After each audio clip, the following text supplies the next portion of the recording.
أعوذ بالله من الشيطان الرجيم. بسم الله الرحمن الرحيم. ألف لام ميم. ذلك الكتاب لا ريب فيه هدى للمتقين الذين يؤمنون بالغيب ويقيمون الصلاة ومما رزقناهم ينفقون والذين يؤمنون بما أنزل إليك وما أنزل من قبلك وبالآخرة هم يوقنون أولئك على هدى من ربهم وأولئك هم المفلحون. إن الذين كفروا سواء عليهم أأنذرتهم أم لم تنذرهم لا يؤمنون. ختم الله على قلوبهم وعلى سمعهم وعلى أبصارهم غشاوة ولهم عذاب عظيم. ومن الناس من يقول آمنا بالله وباليوم الآخر وما هم بمؤمنين يخادعون الله والذين آمنوا وما يخدعون إلا أنفسهم وما يشعرون. في قلوبهم مرض فزادهم الله مرضا ولهم عذاب أليم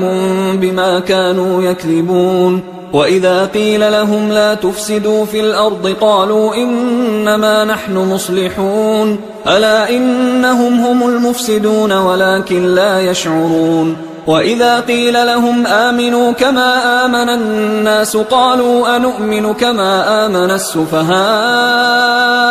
ألا إنهم هم السفهاء ولكن لا يعلمون. وإذا لقوا الذين آمنوا قالوا آمنا وإذا خلوا إلى شياطينهم قالوا إنا معكم إنما نحن مستهزئون. الله يستهزئ بهم ويمدهم في طغيانهم يعمهون. أولئك الذين اشتروا الضلالة بالهدى فما ربحت تجارتهم وما كانوا مهتدين. مثلهم كمثل الذي استوقد نارا فلما أضاءت ما حوله ذهب الله بنورهم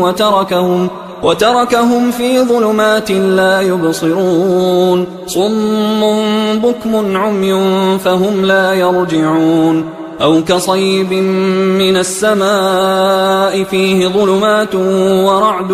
وبرق يجعلون أصابعهم في آذانهم من الصواعق حذر الموت والله محيط بالكافرين. يكاد البرق يخطف أبصارهم كلما أضاء لهم مشوا فيه وإذا أظلم عليهم قاموا ولو شاء الله لذهب بسمعهم وأبصارهم إن الله على كل شيء قدير. يا أيها الناس اعبدوا ربكم الذي خلقكم والذين من قبلكم لعلكم تتقون. الذي جعل لكم الأرض فراشا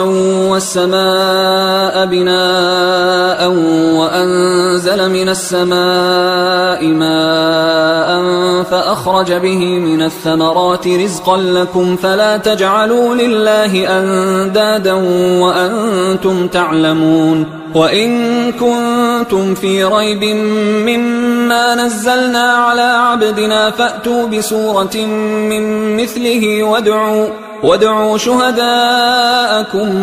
من دون الله إن كنتم صادقين. فإن لم تفعلوا ولن تفعلوا فاتقوا النار التي وقودها الناس والحجارة أعدت للكافرين. وبشر الذين آمنوا وعملوا الصالحات أن لهم جنات تجري من تحتها الأنهار كلما رزقوا منها من ثمرة رزقا قالوا هذا الذي رزقنا من قبل وأتوا به متشابها ولهم فيها أزواج مطهرة وهم فيها خالدون. إن الله لا يستحيي أن يضرب مثلا ما بعوضة فما فوقها فأما الذين آمنوا فيعلمون أنه الحق من ربهم، وأما الذين كفروا فيقولون ماذا أراد الله بهذا مثلا يضل به كثيرا ويهدي به كثيرا وما يضل به إلا الفاسقين الذين ينقضون عهد الله من بعد ميثاقه ويقطعون ما أمر الله به أن يوصل ويفسدون في الأرض أولئك هم الخاسرون. كيف تكفرون بالله وكنتم أمواتا فأحياكم ثم يميتكم ثم يحييكم ثم إليه ترجعون. هو الذي خلق لكم ما في الأرض جميعا ثم استوى إلى السماء فسواهن 7 سماوات وهو بكل شيء عليم. وإذ قال ربك للملائكة إني جاعل في الأرض خليفة قالوا أتجعل فيها من يفسد فيها ويسفك الدماء ونحن نسبح بحمدك ونقدس لك قال إني أعلم ما لا تعلمون. وعلم آدم الأسماء كلها ثم عرضهم على الملائكة فقال أنبئوني بأسماء هؤلاء إن كنتم صادقين. قالوا سبحانك لا علم لنا إلا ما علمتنا إنك أنت العليم الحكيم. قال يا آدم أنبئهم بأسمائهم فلما أنبأهم بأسمائهم قال ألم أقل لكم إني أعلم غيب السماوات والأرض وأعلم ما تبدون وما كنتم تكتمون. وإذ قلنا للملائكة اسجدوا لآدم فسجدوا إلا إبليس أبى واستكبر وكان من الكافرين. وقلنا يا آدم اسكن أنت وزوجك الجنة وكلا منها رغدا حيث شئتما ولا تقربا هذه الشجرة فتكونا من الظالمين. فأزلهما الشيطان عنها فأخرجهما مما كانا فيه وقلنا اهبطوا بعضكم لبعض عدو ولكم في الأرض مستقر ومتاع إلى حين. فتلقى آدم من ربه كلمات فتاب عليه إنه هو التواب الرحيم. قلنا اهبطوا منها جميعا فإما يأتينكم مني هدى فمن تبع هداي فلا خوف عليهم ولا هم يحزنون. والذين كفروا وكذبوا بآياتنا أولئك أصحاب النار هم فيها خالدون. يا بني إسرائيل اذكروا نعمتي التي أنعمت عليكم وأوفوا بعهدي أوف بعهدكم وإياي فارهبون. وآمنوا بما أنزلت مصدقا لما معكم ولا تكونوا أول كافر به ولا تشتروا بآياتي ثمنا قليلا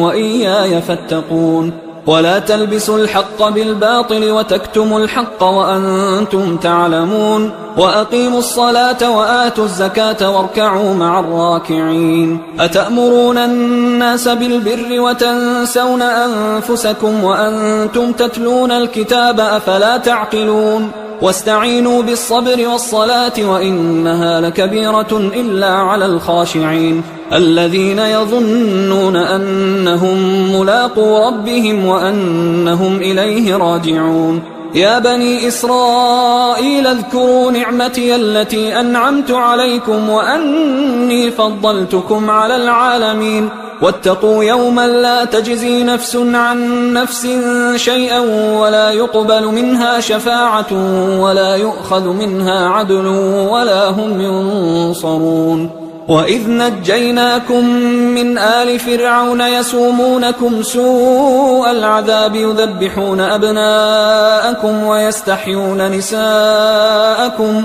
وفي ذلكم بلاء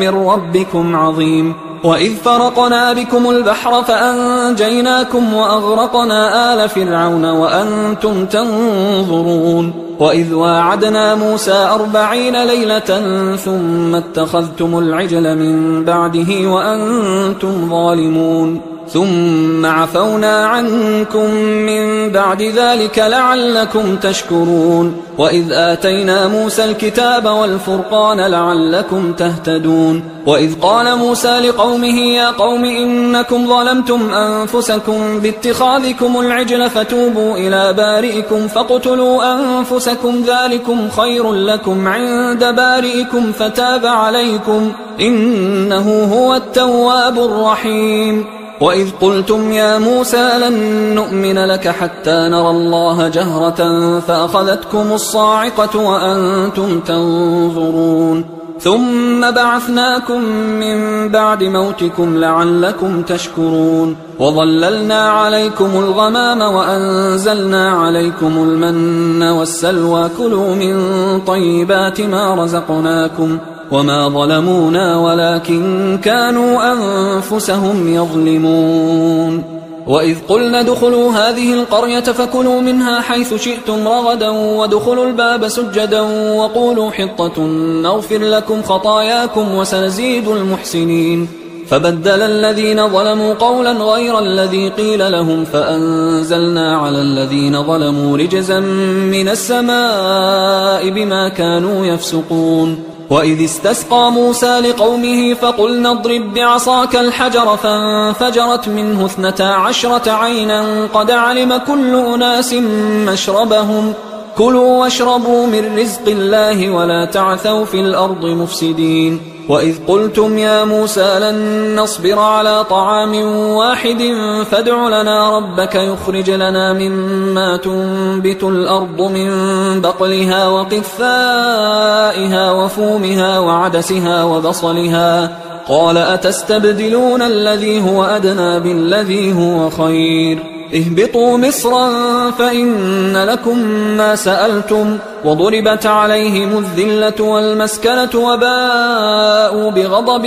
من الله ذلك بأنهم كانوا يكفرون بآيات الله ويقتلون النبيين بغير الحق ذلك بما عصوا وكانوا يعتدون إن الذين آمنوا والذين هادوا والنصارى والصابئين من آمن بالله واليوم الآخر وعمل صالحا فلهم أجرهم عند ربهم ولا خوف عليهم ولا هم يحزنون وإذ أخذنا ميثاقكم ورفعنا فوقكم الطور خذوا ما آتيناكم بقوة واذكروا ما فيه لعلكم تتقون ثم توليتم من بعد ذلك فلولا فضل الله عليكم ورحمته لكنتم من الخاسرين ولقد علمتم الذين اعتدوا منكم في السبت فقلنا لهم كونوا قردة خاسئين فجعلناها نكالا لما بين يديها وما خلفها وموعظة للمتقين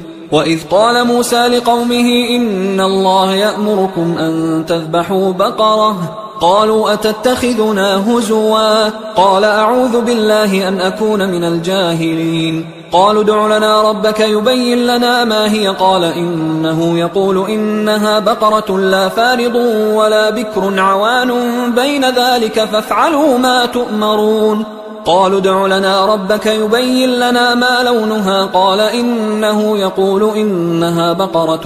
صفراء فاقع لونها تسر الناظرين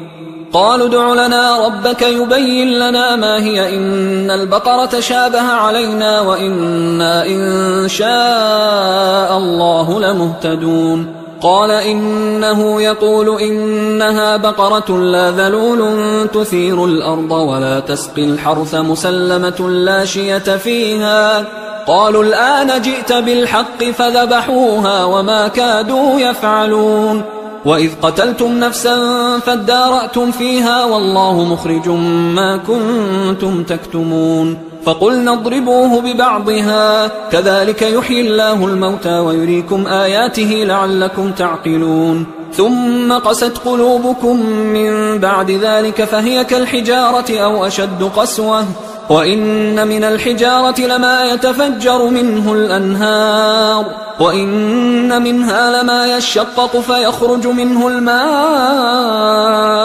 وإن منها لما يهبط من خشية الله وما الله بغافل عما تعملون.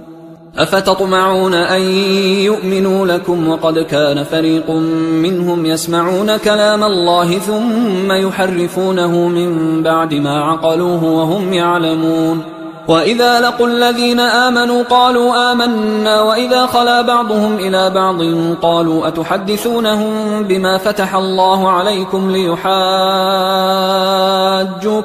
به عند ربكم أفلا تعقلون. أولا يعلمون أن الله يعلم ما يسرون وما يعلنون. ومنهم أميون لا يعلمون الكتاب إلا أماني وإنهم إلا يظنون. فويل للذين يكتبون الكتاب بأيديهم ثم يقولون هذا من عند الله ليشتروا به ثمنا قليلا فويل لهم مما كتبت أيديهم وويل لهم مما يكسبون. وقالوا لن تمسنا النار إلا أياما معدودة قل أتخذتم عند الله عهدا فلن يخلف الله عهده أم تقولون على الله ما لا تعلمون. بلى من كسب سيئة وأحاطت به خطيئته فأولئك أصحاب النار هم فيها خالدون. والذين آمنوا وعملوا الصالحات أولئك أصحاب الجنة هم فيها خالدون. وإذ أخذنا ميثاق بني إسرائيل لا تعبدون إلا الله وبالوالدين إحسانا وذي القربى واليتامى والمساكين وقولوا للناس حسنا وأقيموا الصلاة وآتوا الزكاة ثم توليتم إلا قليلا منكم وأنتم معرضون. وإذ أخذنا ميثاقكم لا تسفكون دماءكم ولا تخرجون أنفسكم من دياركم ثم أقررتم وأنتم تشهدون ثم أنتم هؤلاء تقتلون أنفسكم وتخرجون فريقا منكم من ديارهم تظاهرون عليهم بالإثم والعدوان وإن يأتوكم أسارى تفادوهم وهو محرم عليكم إخراجهم أفتؤمنون ببعض الكتاب وتكفرون ببعض فما جزاء من يفعل ذلك منكم إلا خزي في الحياة الدنيا ويوم القيامة يردون إلى أشد العذاب وما الله بغافل عما تعملون. أولئك الذين اشتروا الحياة الدنيا بالآخرة فلا يخفف عنهم العذاب ولا هم ينصرون. ولقد آتينا موسى الكتاب وقفينا من بعده بالرسل وآتينا عيسى ابن مريم البينات وأيدناه بروح القدس أفكلما جاءكم رسول بما لا تهوى أنفسكم استكبرتم ففريقا كذبتم وفريقا تقتلون. وقالوا قلوبنا غلف بل لعنهم الله بكفرهم فقليلا ما يؤمنون. ولما جاءهم كتاب من عند الله مصدق لما معهم وكانوا من قبل يستفتحون على الذين كفروا فلما جاءهم ما عرفوا كفروا به فلعنة الله على الكافرين. بئس ما اشتروا به أنفسهم أن يكفروا بما أنزل الله بغيا أن ينزل الله من فضله على من يشاء من عباده فباءوا بغضب على غضب وللكافرين عذاب مهين. وإذا قيل لهم آمنوا بما أنزل الله قالوا نؤمن بما أنزل علينا ويكفرون بما وراءه وهو الحق مصدقا لما معهم. قل فلم تقتلون أنبياء الله من قبل إن كنتم مؤمنين ولقد جاءكم موسى بالبينات ثم اتخذتم العجل من بعده وأنتم ظالمون وإذ أخذنا ميثاقكم ورفعنا فوقكم الطور خذوا ما آتيناكم بقوة واسمعوا قالوا سمعنا وعصينا وأشربوا في قلوبهم العجل بكفرهم قل بئس ما يأمركم به إيمانكم إن كنتم مؤمنين قل إن كانت لكم الدار الآخرة عند الله خالصة من دون الناس فتمنوا الموت إن كنتم صادقين ولن يتمنوه أبدا بما قدمت أيديهم والله عليم بالظالمين ولتجدنهم أحرص الناس على حياة ومن الذين أشركوا يود أحدهم لو يعمر 1000 سنة وما هو بمزحزحه من العذاب أن يعمر والله بصير بما يعملون قل من كان عدوا لجبريل فإنه نزله على قلبك بإذن الله مصدقا لما بين يديه وهدى وبشرى للمؤمنين من كان عدوا لله وملائكته ورسله وجبريل وميكال فإن الله عدو للكافرين ولقد أنزلنا إليك آيات بينات وما يكفر بها إلا الفاسقون أوكلما عاهدوا عهدا نبذه فريق منهم بل أكثرهم لا يؤمنون ولما جاءهم رسول من عند الله مصدق لما معهم نبذ فريق من الذين أوتوا الكتاب كتاب الله وراء ظهورهم كأنهم لا يعلمون واتبعوا ما تتلو الشياطين على ملك سليمان وما كفر سليمان ولكن الشياطين كفروا يعلمون الناس السحر وما أنزل على الملكين ببابل هاروت وماروت وما يعلمان من أحد حتى يقولا إنما نحن فتنة فلا تكفر فيتعلمون منهما ما يفرقون به بين المرء وزوجه وما هم بضارين به من أحد إلا بإذن الله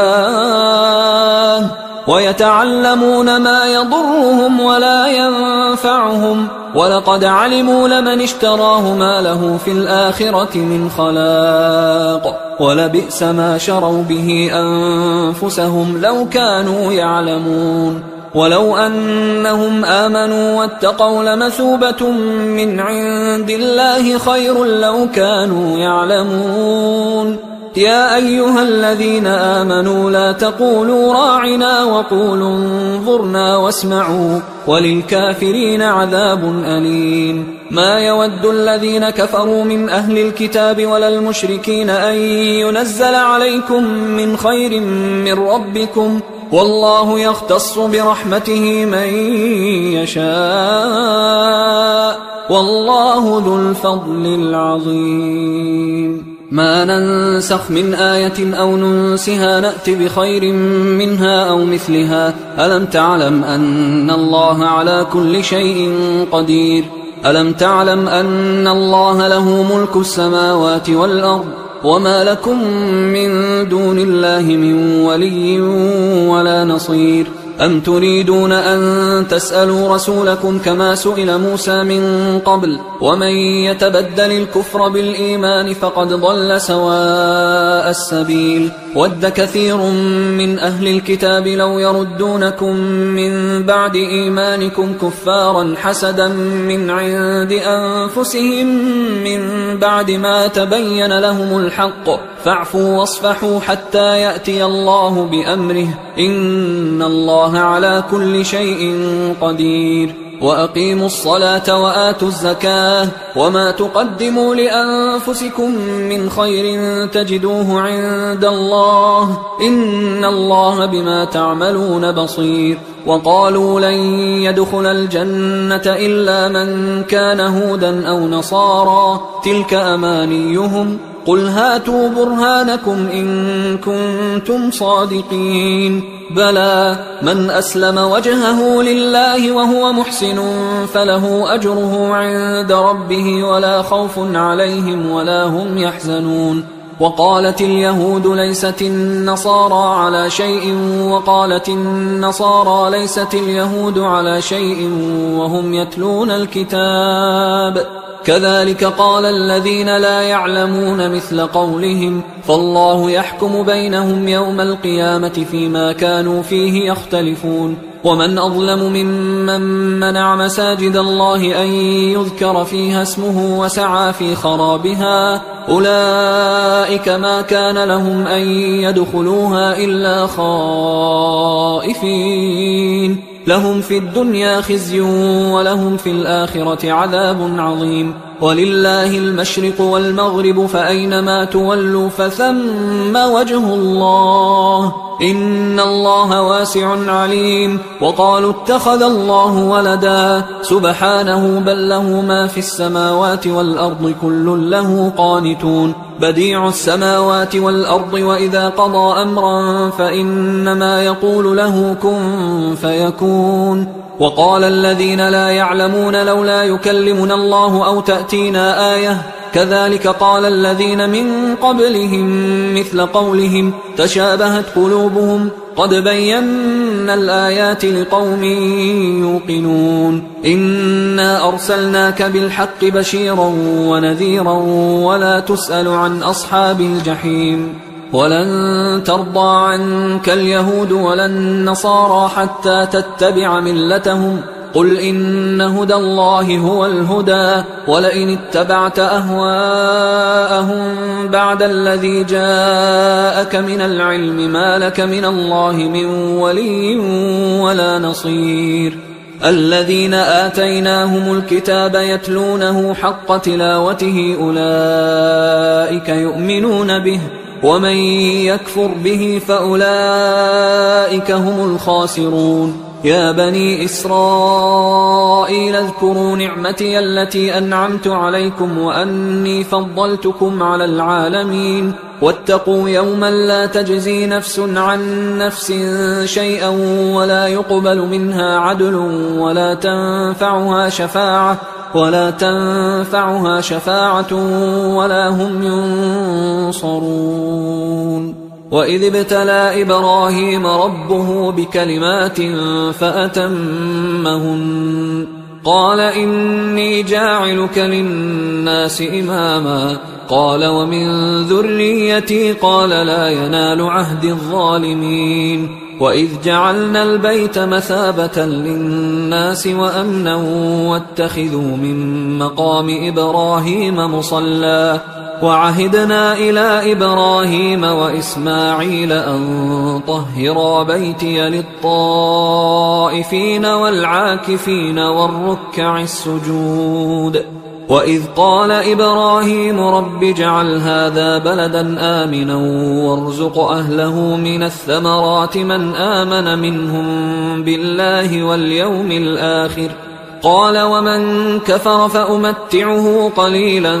ثم أضطره إلى عذاب النار وبئس المصير. وإذ يرفع إبراهيم القواعد من البيت وإسماعيل ربنا تقبل منا إنك أنت السميع العليم ربنا وجعلنا مسلمين لك ومن ذريتنا أمة مسلمة لك وأرنا مناسكنا وتب علينا إنك أنت التواب الرحيم ربنا وابعث فيهم رسولا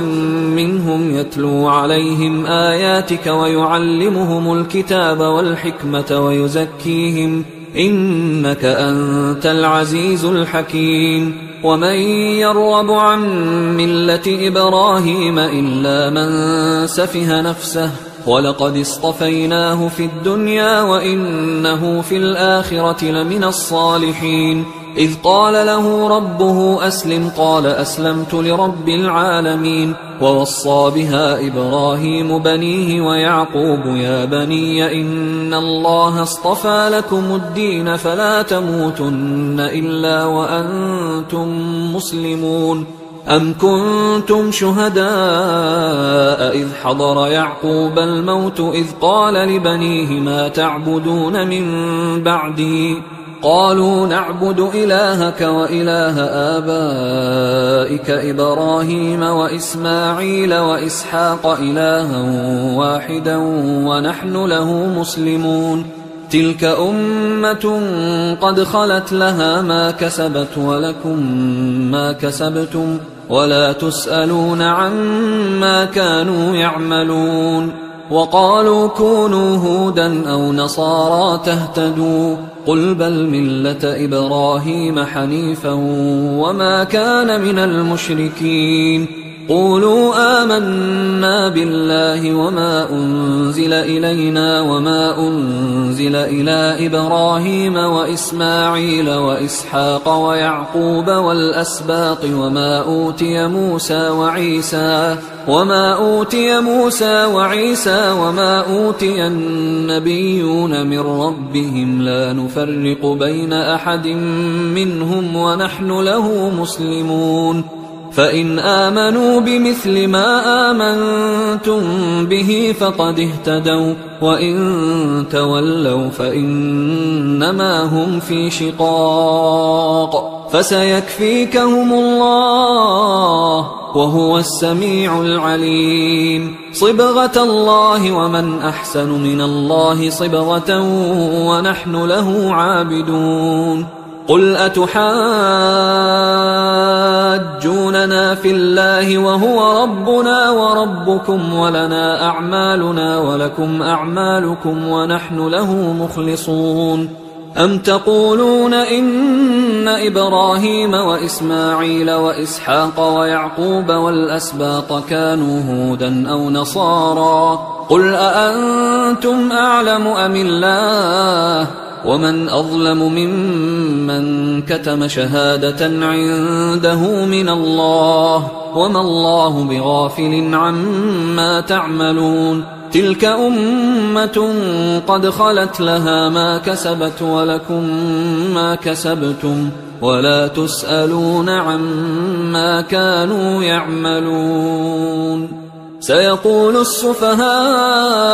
من الناس ما ولاهم عن قبلتهم التي كانوا عليها قل لله المشرق والمغرب يهدي من يشاء إلى صراط مستقيم. وكذلك جعلناكم أمة وسطا لتكونوا شهداء على الناس ويكون الرسول عليكم شهيدا. وما جعلنا القبلة التي كنت عليها إلا لنعلم من يتبع الرسول ممن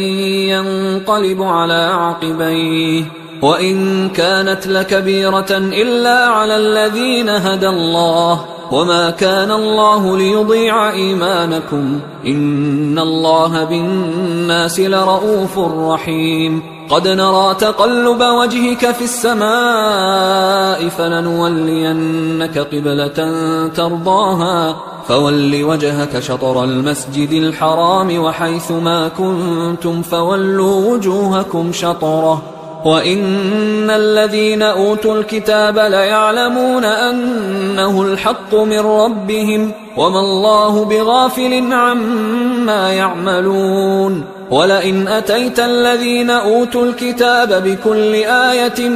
ما تبعوا قبلتك وما أنت بتابع قبلتهم وما بعضهم بتابع قبلة بعض ولئن اتبعت أهواءهم من بعد ما جاءك من العلم إنك إذا لمن الظالمين. الذين آتيناهم الكتاب يعرفونه كما يعرفون أبناءهم وإن فريقا منهم ليكتمون الحق وهم يعلمون. الحق من ربك فلا تكونن من الممترين ولكل وجهة هو موليها فاستبقوا الخيرات أينما تكونوا يأت بكم الله جميعا إن الله على كل شيء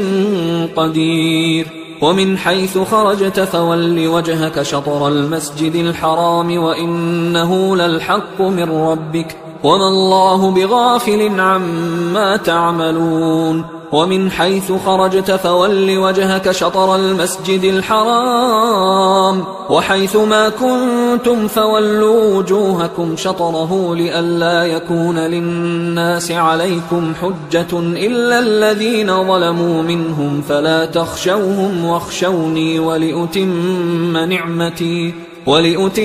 نعمتي عليكم ولعلكم تهتدون كما أرسلنا فيكم رسولا منكم يتلو عليكم آياتنا ويزكيكم ويعلمكم الكتاب والحكمة ويعلمكم ما لم تكونوا تعلمون فاذكروني أذكركم واشكروا لي ولا تكفرون يا أيها الذين آمنوا استعينوا بالصبر والصلاة إن الله مع الصابرين ولا تقولوا لمن يقتل في سبيل الله أموات بل أحياء ولكن لا تشعرون ولنبلونكم بشيء من الخوف والجوع ونقص من الأموال والأنفس والثمرات وبشر الصابرين الذين إذا أصابتهم مصيبة قالوا إنا لله وإنا إليه راجعون أولئك عليهم صلوات من ربهم ورحمة وأولئك هم المهتدون إن الصفا والمروة من شعائر الله فمن حج البيت أو اعتمر فلا جناح عليه أن يطوف بهما ومن تطوع خيرا فإن الله شاكر عليم إن الذين يكتمون ما أنزلنا من البينات والهدى من بعد ما بيناه للناس في الكتاب أولئك يلعنهم الله ويلعنهم اللاعنون إلا الذين تابوا وأصلحوا وبينوا فأولئك أتوب عليهم وأنا التواب الرحيم إن الذين كفروا وماتوا وهم كفار أولئك عليهم لعنة الله والملائكة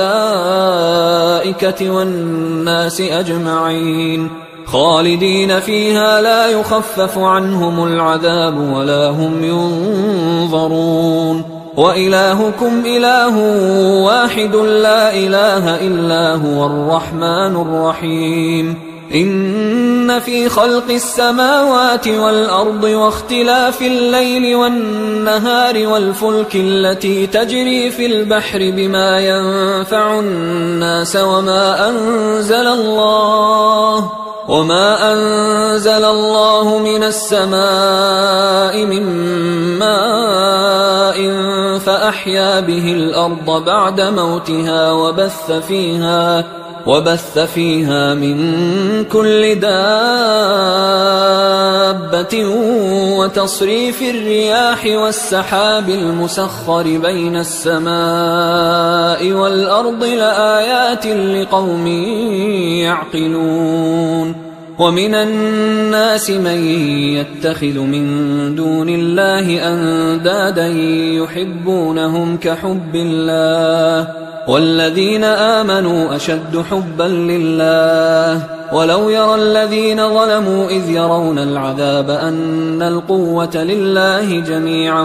وأن الله شديد العذاب إذ تبرأ الذين اتبعوا من الذين اتبعوا ورأوا العذاب وتقطعت بهم الأسباب وقال الذين اتبعوا لو أن لنا كرة فنتبرأ منهم كما تبرأوا منا كذلك يريهم الله أعمالهم حسرات عليهم وما هم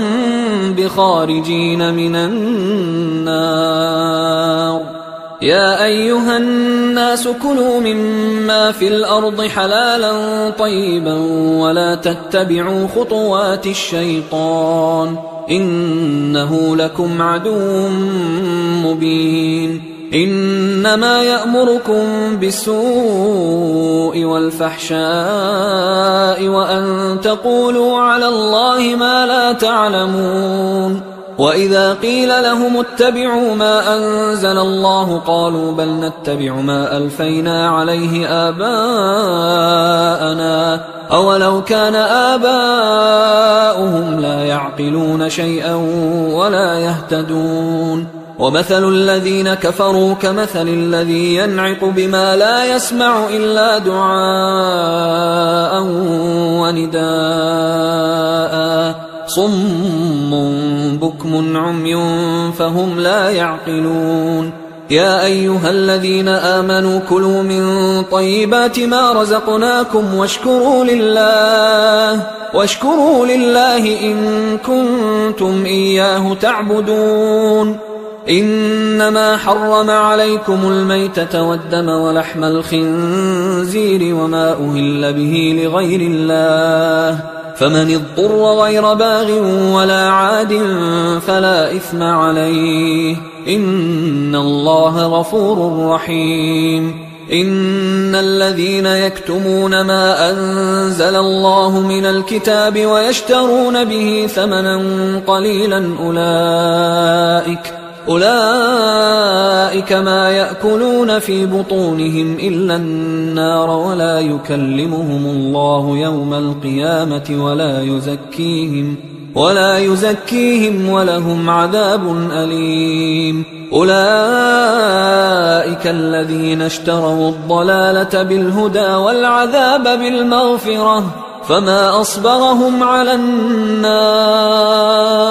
ذلك بأن الله نزل الكتاب بالحق وإن الذين اختلفوا في الكتاب لفي شقاق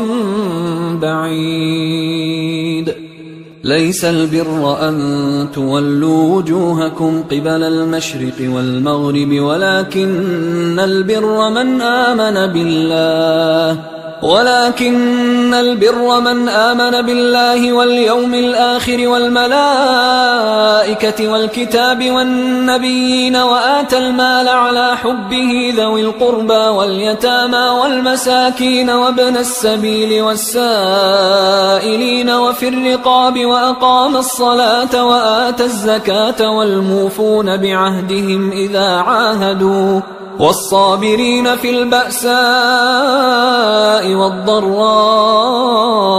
وحين البأس أولئك الذين صدقوا وأولئك هم المتقون. يا أيها الذين آمنوا كتب عليكم القصاص في القتلى الحر بالحر والعبد بالعبد والأنثى بالأنثى فمن عفي له من أخيه شيء فاتباع بالمعروف وأداء إليه بإحسان ذلك تخفيف من ربكم ورحمة فمن اعتدى بعد ذلك فله عذاب أليم. ولكم في القصاص حياة يا أولي الألباب لعلكم تتقون. كتب عليكم إذا حضر أحدكم الموت إن ترك خيرا الوصية للوالدين والأقربين بالمعروف حقا على المتقين فمن بدله بعدما سمعه فإنما إثمه على الذين يبدلونه إن الله سميع عليم. فمن خاف من موص جنفا أو إثما فأصلح بينهم فلا إثم عليه إن الله غفور رحيم.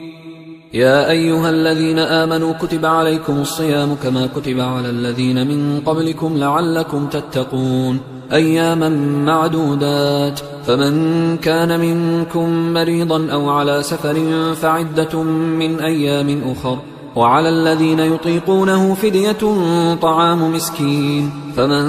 تطوع خيرا فهو خير له، وأن تصوموا خير لكم إن كنتم تعلمون. شهر رمضان الذي أنزل فيه القرآن هدى للناس وبينات من الهدى والفرقان، فمن شهد منكم الشهر فليصم، ومن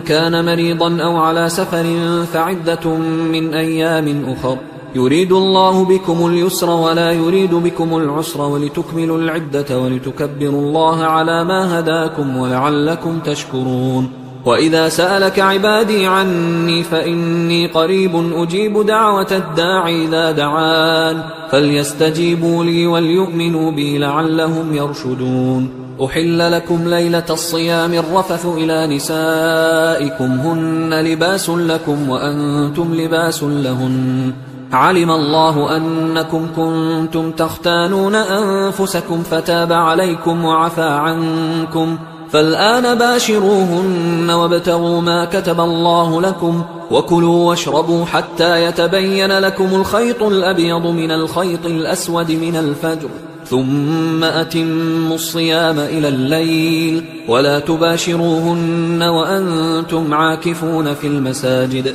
تلك حدود الله فلا تقربوها، كذلك يبين الله آياته للناس لعلهم يتقون. ولا تأكلوا أموالكم بينكم بالباطل وتدلوا بها إلى الحكام لتأكلوا فريقا من أموال الناس بالإثم وأنتم تعلمون. يسألونك عن الأهلة قل هي مواقيت للناس والحج، وليس البر بأن تأتوا البيوت من ظهورها ولكن البر من اتقى، وأتوا البيوت من أبوابها واتقوا الله لعلكم تفلحون. وقاتلوا في سبيل الله الذين يقاتلونكم ولا تعتدوا إن الله لا يحب المعتدين. وقتلوهم حيث ثقفتموهم وأخرجوهم من حيث أخرجوكم والفتنة أشد من القتل، ولا تقاتلوهم عند المسجد الحرام حتى يقاتلوكم فيه، فإن قاتلوكم فاقتلوهم، كذلك جزاء الكافرين، فإن انتهوا فإن الله غفور رحيم. وقاتلوهم حتى لا تكون فتنة ويكون الدين لله، فإن انتهوا فلا عدوان إلا على الظالمين. الشهر الحرام بالشهر الحرام والحرمات قصاص، فمن اعتدى عليكم فاعتدوا عليه بمثل ما اعتدى عليكم، واتقوا الله واعلموا أن الله مع المتقين. وأنفقوا في سبيل الله ولا تلقوا بأيديكم إلى التهلكة وأحسنوا إن الله يحب المحسنين. وأتموا الحج والعمرة لله، فإن أحصرتم فما استيسر من الهدي، ولا تحلقوا رؤوسكم حتى يبلغ الهدي محله، فمن كان منكم مريضا أو به أذى من رأسه ففدية من صيام أو صدقة أو نسك، فإذا أمنتم فمن تمتع بالعمرة إلى الحج فما استيسر من الهدي، فمن لم يجد فصيام 3 أيام في الحج و7 إذا رجعتم، تلك 10 كاملة، ذلك لمن لم يكن أهله حاضر المسجد الحرام. واتقوا الله واعلموا أن الله شديد العقاب. الحج أشهر معلومات، فمن فرض فيهن الحج فلا رفث ولا فسوق ولا جدال في الحج وما تفعلوا من خير يعلمه الله وتزودوا فإن خير الزاد التقوى واتقون يا أولي الألباب ليس عليكم جناح أن تبتغوا فضلا من ربكم فإذا أفضتم من عرفات فاذكروا الله عند المشعر الحرام واذكروه كما هداكم وإن كنتم من قبله لمن الضالين ثم أفيضوا من حيث أفاض الناس واستغفروا الله إن الله غفور رحيم فإذا قضيتم مناسككم فاذكروا الله كذكركم آباءكم أو أشد ذكرا فمن الناس من يقول ربنا آتنا في الدنيا وما له في الآخرة من خلاق ومنهم من يقول ربنا آتنا في الدنيا حسنة وفي الآخرة حسنة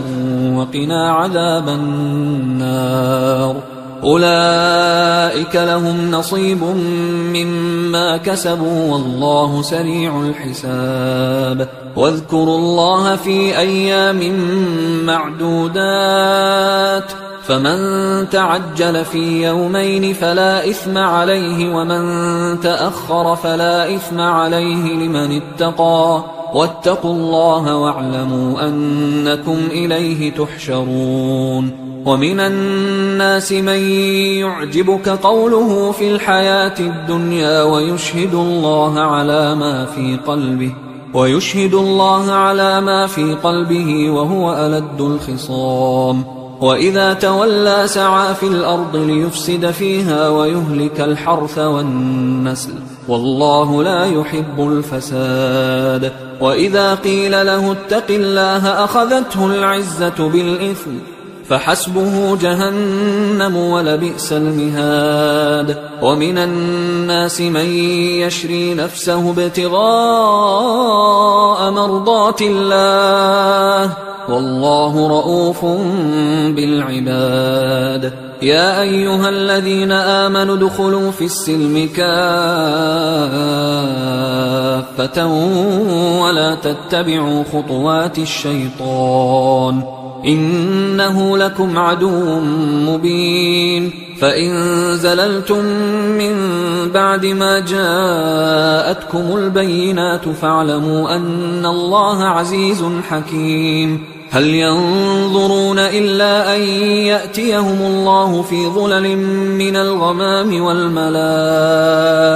وقضي الأمر وإلى الله ترجع الأمور سل بني إسرائيل كم آتيناهم من آية بينة ومن يبدل نعمة الله من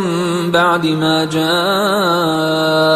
فإن الله شديد العقاب زين للذين كفروا الحياة الدنيا ويسخرون من الذين آمنوا والذين اتقوا فوقهم يوم القيامة والله يرزق من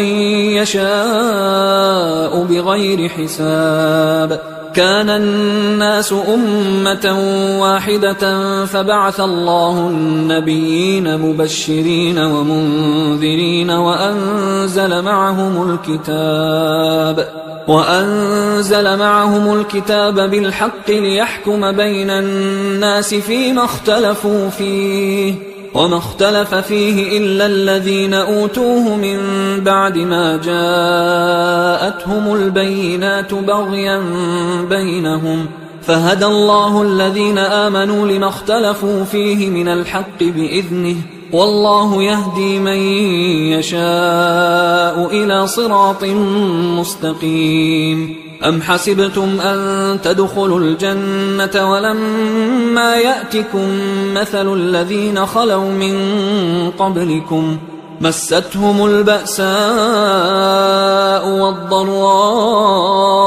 وزلزلوا حتى يقول الرسول والذين آمنوا معه متى نصر الله ألا إن نصر الله قريب يسألونك ماذا ينفقون قل ما أنفقتم من خير فللوالدين والأقربين واليتامى والمساكين وابن السبيل وما تفعلوا من خير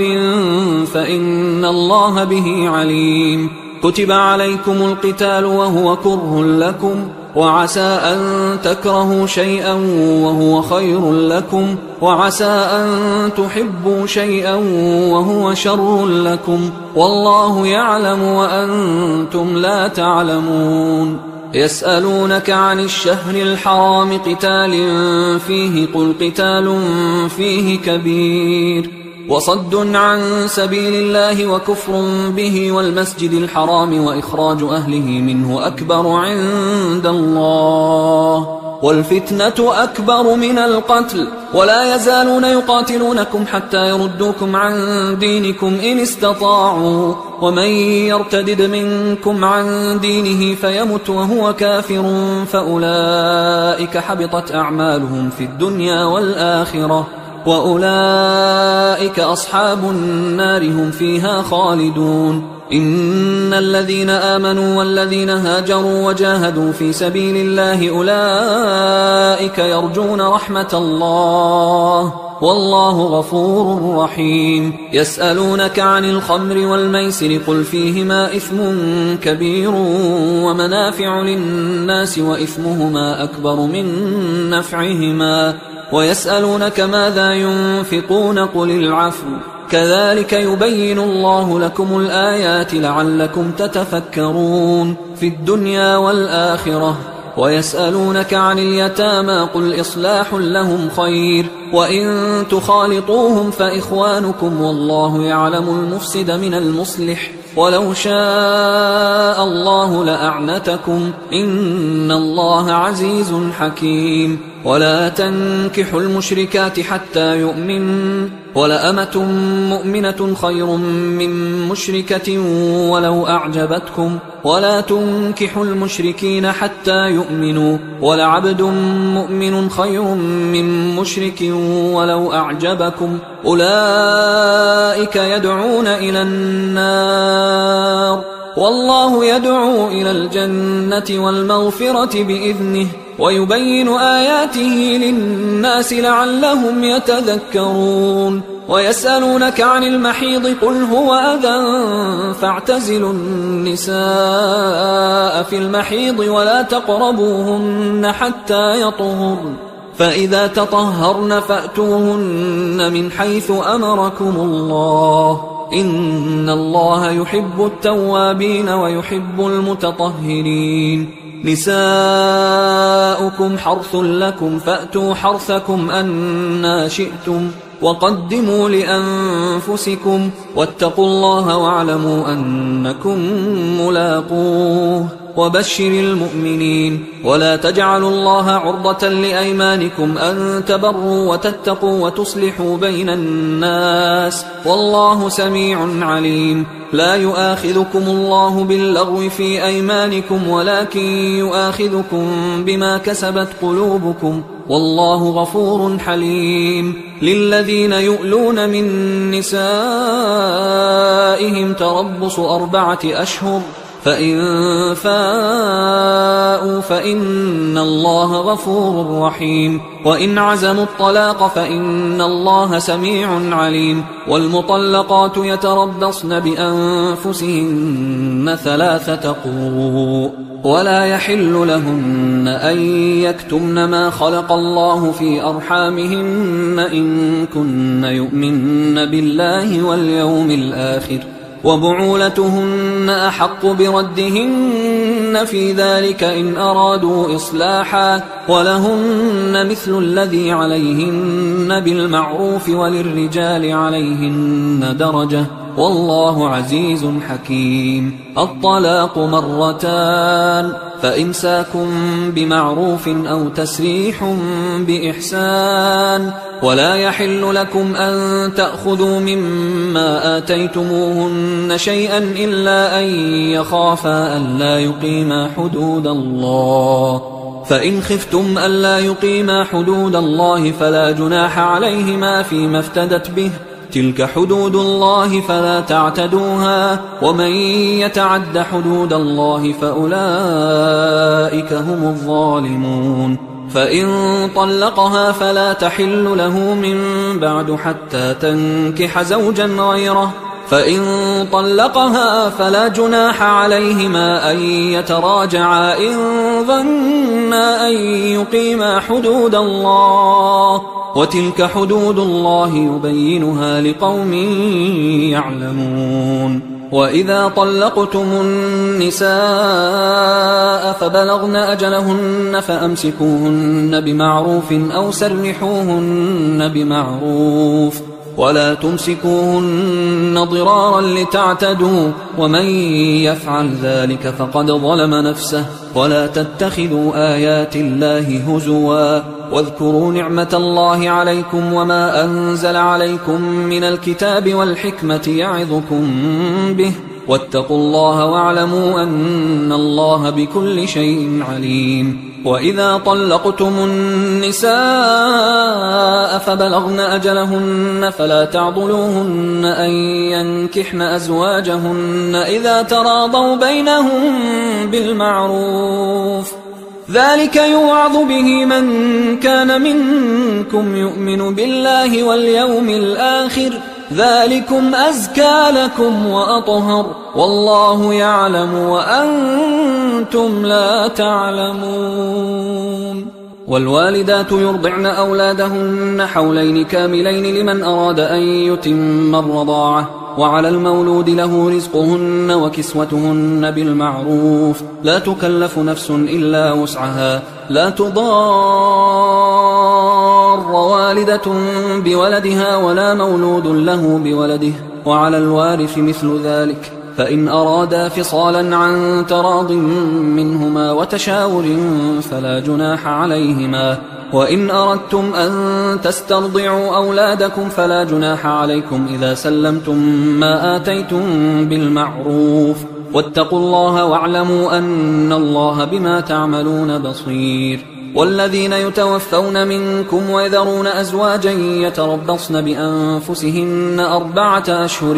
و10، فإذا بلغن أجلهن فلا جناح عليكم فيما فعلن في أنفسهن بالمعروف، والله بما تعملون خبير. ولا جناح عليكم فيما عرضتم به من خطبة النساء أو أكننتم في أنفسكم، علم الله أنكم ستذكرونهن ولكن لا تواعدوهن سرا إلا أن تقولوا قولا معروفا، ولا تعزموا عقدة النكاح حتى يبلغ الكتاب أجله، واعلموا أن الله يعلم ما في أنفسكم فاحذروه، واعلموا أن الله غفور حليم. لا جناح عليكم إن طلقتم النساء ما لم تمسوهن أو تفرضوا لهن فريضة، ومتعوهن على الموسع قدره وعلى المقتر قدره متاعا بالمعروف حقا على المحسنين. وإن طلقتموهن من قبل أن تمسوهن وقد فرضتم لهن فريضة فنصف ما فرضتم إلا أن يعفون أو يعفو الذي بيده عقدة النكاح، وأن تعفوا أقرب للتقوى، ولا تنسوا الفضل بينكم، إن الله بما تعملون بصير. حافظوا على الصلوات والصلاة الوسطى وقوموا لله قانتين، فإن خفتم فرجالا أو ركبانا، فإذا أمنتم فاذكروا الله كما علمكم ما لم تكونوا تعلمون. والذين يتوفون منكم ويذرون أزواجا وصية لأزواجهم متاعا إلى الحول غير إخراج، فإن خرجن فلا جناح عليكم فيما فعلن في أنفسهن من معروف، والله عزيز حكيم. وللمطلقات متاع بالمعروف حقا على المتقين، كذلك يبين الله لكم آياته لعلكم تعقلون. ألم تر إلى الذين خرجوا من ديارهم وهم ألوف حذر الموت فقال لهم الله موتوا ثم أحياهم، إن الله لذو فضل على الناس ولكن أكثر الناس لا يشكرون. وقاتلوا في سبيل الله واعلموا أن الله سميع عليم. من ذا الذي يقرض الله قرضا حسنا فيضاعفه له أضعافا كثيرة، والله يقبض ويبسط وإليه ترجعون. ألم تر إلى الملأ من بني إسرائيل من بعد موسى إذ قالوا لنبي له مبعث لنا ملكا نقاتل في سبيل الله، قال هل عسيتم إن كتب عليكم القتال ألا تقاتلوا؟ قالوا وما لنا ألا نقاتل في سبيل الله وقد أخرجنا من ديارنا وأبنائنا، فلما كتب عليهم القتال تولوا إلا قليلا منهم، والله عليم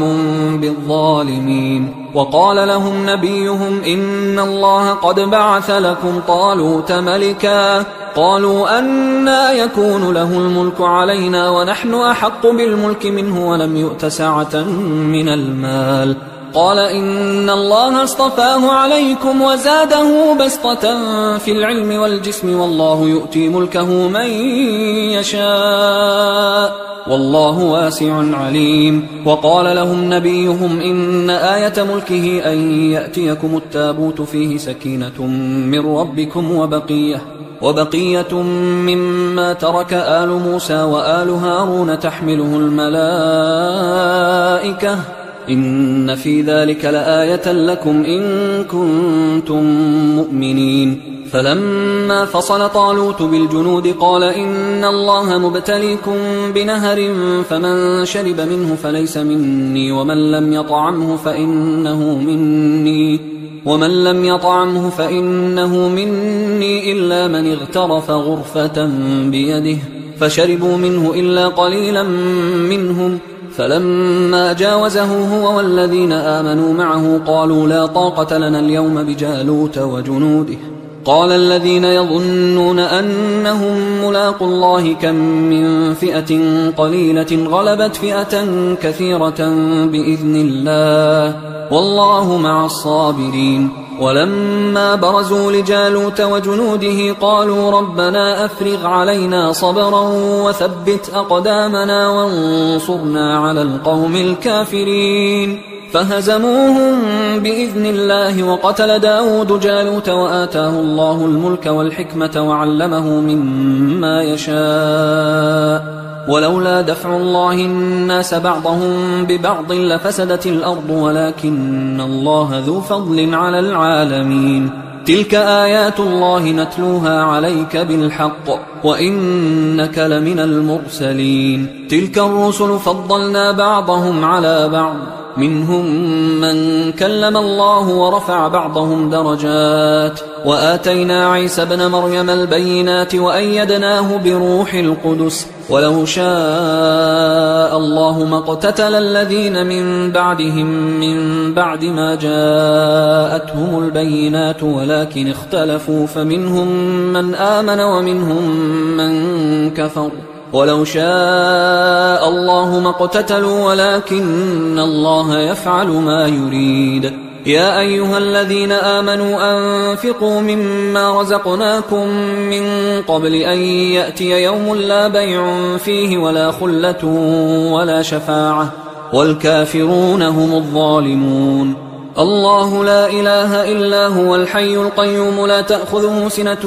ولا نوم له ما في السماوات وما في الأرض من ذا الذي يشفع عنده إلا بإذنه يعلم ما بين أيديهم وما خلفهم ولا يحيطون بشيء من علمه إلا بما شاء وسع كرسيه السماوات والأرض ولا يؤوده حفظهما وهو العلي العظيم. لا إكراه في الدين قد تبين الرشد من الغي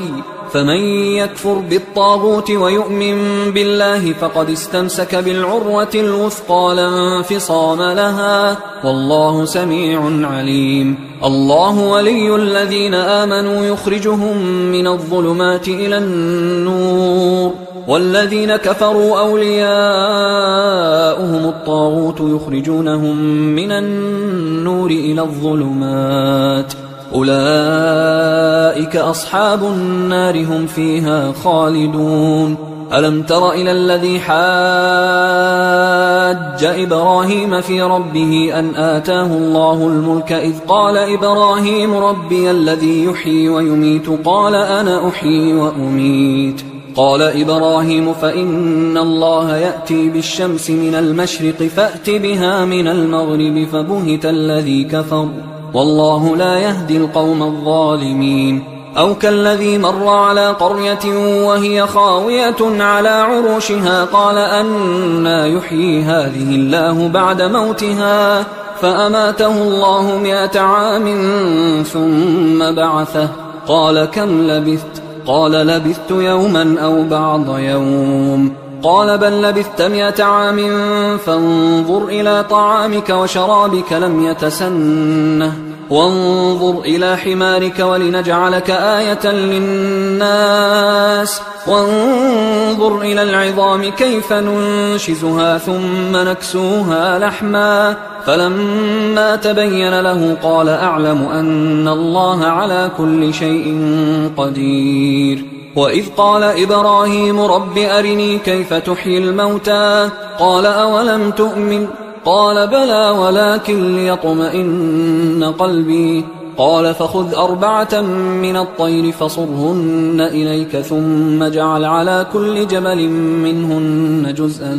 ثم ادعهن يأتينك سعيا واعلم أن الله عزيز حكيم. مثل الذين ينفقون أموالهم في سبيل الله كمثل حبة أنبتت 7 سنابل في كل سنبلة 100 حبة والله يضاعف لمن يشاء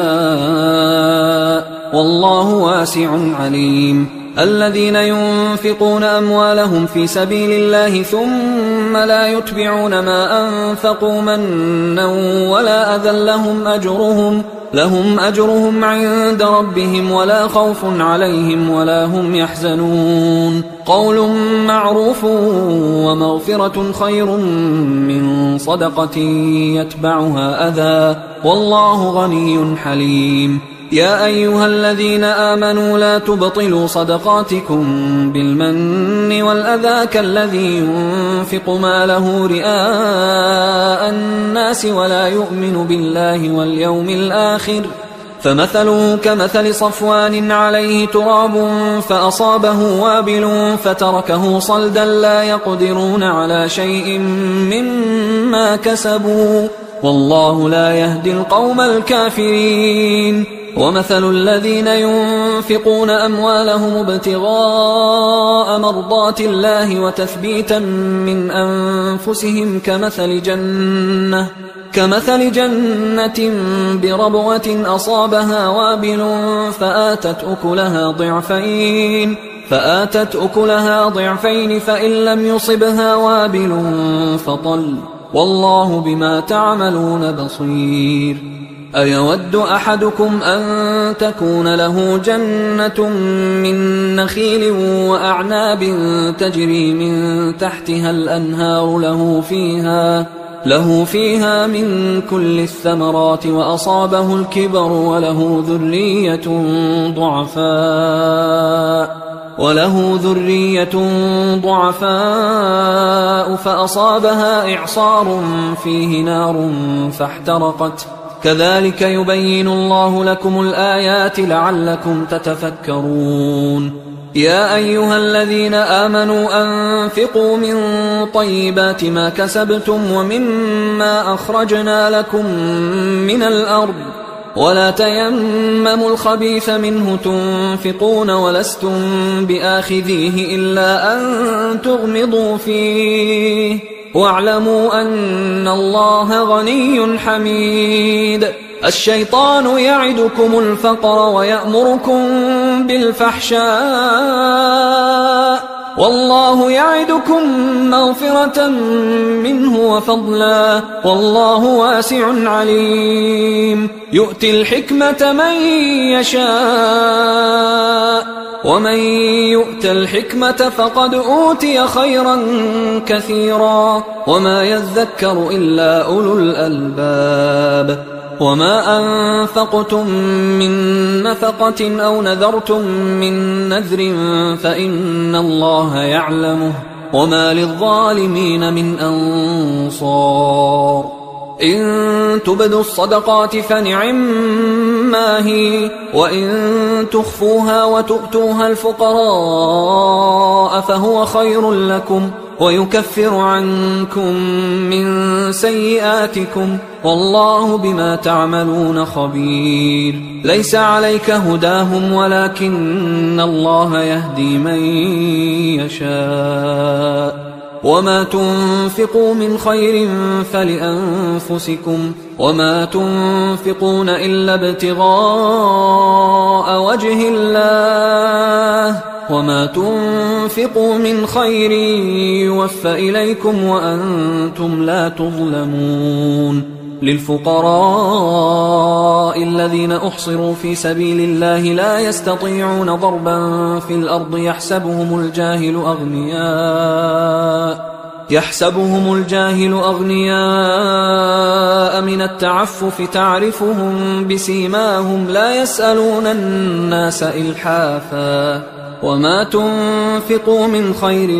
فإن الله به عليم الذين ينفقون أموالهم بالليل والنهار سرا وعلانية فلهم أجرهم عند ربهم ولا خوف عليهم ولا هم يحزنون الذين يأكلون الربا لا يقومون إلا كما يقوم الذي يتخبطه الشيطان من المس ذلك بأنهم قالوا إنما البيع مثل الربا وأحل الله البيع وحرم الربا فمن جاءه موعظة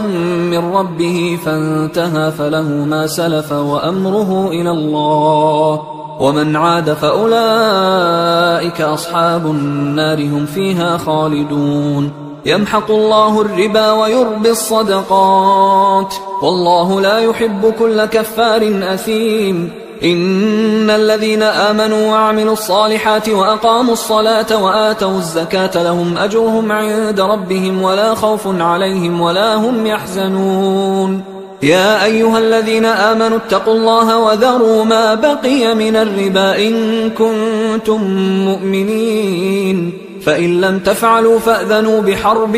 من الله ورسوله وإن تبتم فلكم رؤوس أموالكم لا تظلمون ولا تظلمون وإن كان ذو عسرة فنظرة إلى ميسرة وأن تصدقوا خير لكم إن كنتم تعلمون واتقوا يوما ترجعون فيه إلى الله ثم توفى كل نفس ما كسبت وهم لا يظلمون يا أيها الذين آمنوا إذا تداينتم بدين إلى أجل مسمى فاكتبوه وليكتب بينكم كاتب بالعدل ولا يأب كاتب أن يكتب كما علمه الله فليكتب وليملل الذي عليه الحق وليتق الله ربه ولا يبخس منه شيئا فإن كان الذي عليه الحق سفيها أو ضعيفا أو لا يستطيع أن يمله فليملل وليه بالعدل واستشهدوا شهيدين من رجالكم فإن لم يكونا رجلين فرجل وامرأتان ممن ترضون من الشهداء أن تضل إحداهما فتذكر إحداهما الأخرى ولا يأبى الشهداء إذا ما دعوا ولا تسأموا أن تكتبوه صغيرا أو كبيرا إلى أجله ذلكم أقسط عند الله وأقوم للشهادة وأدنى أن لا ترتابوا إلا أن تكون تجارة حاضرة تديرونها بينكم فليس عليكم جناح ألا تكتبوها وأشهدوا إذا تبايعتم ولا يضار كاتب ولا شهيد، وإن تفعلوا فإنه فسوق بكم، واتقوا الله ويعلمكم الله، والله بكل شيء عليم. وإن كنتم على سفر ولم تجدوا كاتبا فرهان مقبوضة، فإن أمن بعضكم بعضا فليؤدي الذي اؤتمن أمانته وليتق الله ربه ولا تكتموا الشهادة، ومن يكتمها فإنه آثم قلبه، والله بما تعملون عليم. لله ما في السماوات وما في الأرض، وإن تبدوا ما في أنفسكم أو تخفوه يحاسبكم به الله، فيغفر لمن يشاء ويعذب من يشاء، والله على كل شيء قدير. آمن الرسول بما أنزل إليه من ربه والمؤمنون كل آمن بالله وملائكته وكتبه ورسله لا نفرق بين أحد من رسله، وقالوا سمعنا وأطعنا غفرانك ربنا وإليك المصير. لا يكلف الله نفسا إلا وسعها، لها ما كسبت وعليها ما اكتسبت، ربنا لا تؤاخذنا إن نسينا أو أخطأنا، ربنا ولا تحمل علينا إصرا كما حملته على الذين من